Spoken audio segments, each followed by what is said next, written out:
গরুর গোশতকে আপনি যেভাবেই রান্না করেন না কেন খেতে কিন্তু ভালো লাগে।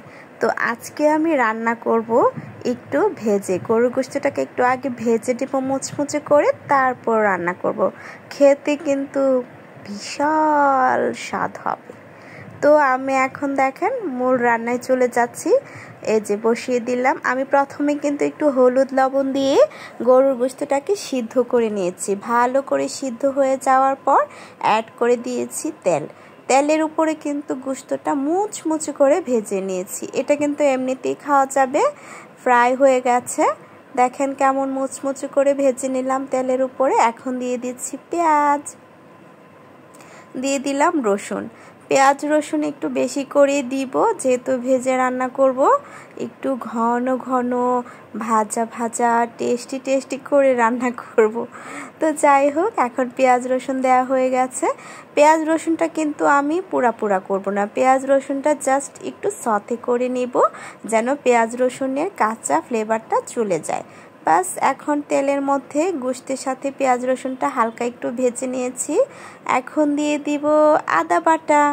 আদা বাটাটা ফ্রোজেন করা ছিল, এখন আমি দেখেন দিয়ে দিচ্ছি। এটা আপনাদের ইচ্ছা মতো দিতে পারেন। আমি একটু ঘন করেই রান্না করব, দিয়ে দিয়েছি আদা বাটা। তো এখানে হলুদের গুঁড়া, মরিচের গুঁড়া, ধনিয়ার গুঁড়া, জিরার গুঁড়া আছে। আমি এখানে হলুদের গুঁড়া, মরিচের গুঁড়া, ধনিয়ার গুঁড়া, জিরার গুঁড়া, লবণ সব কিছু এখানে মানে যেটা শুকনা মশলাগুলো আছে একটা বাটিতে নিয়েছি। পানিতে একটু ভিজিয়ে রাখবো কিছুক্ষণ।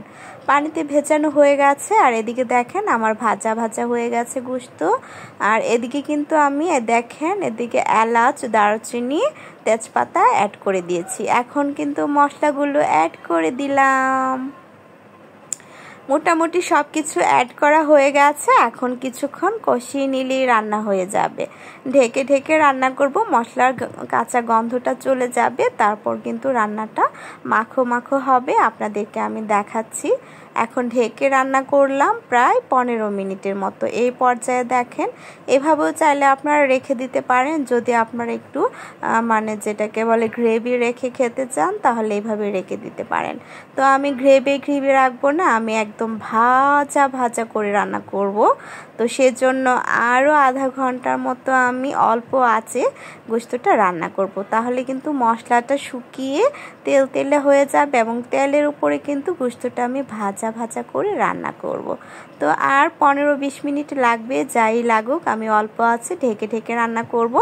একদিকে সিদ্ধ হবে আর অন্যদিকে হবে ভাজা। তো দেখেন আমি কিন্তু আপনাদেরকে দেখিয়ে দিব কতটুকু ভাজা করছি।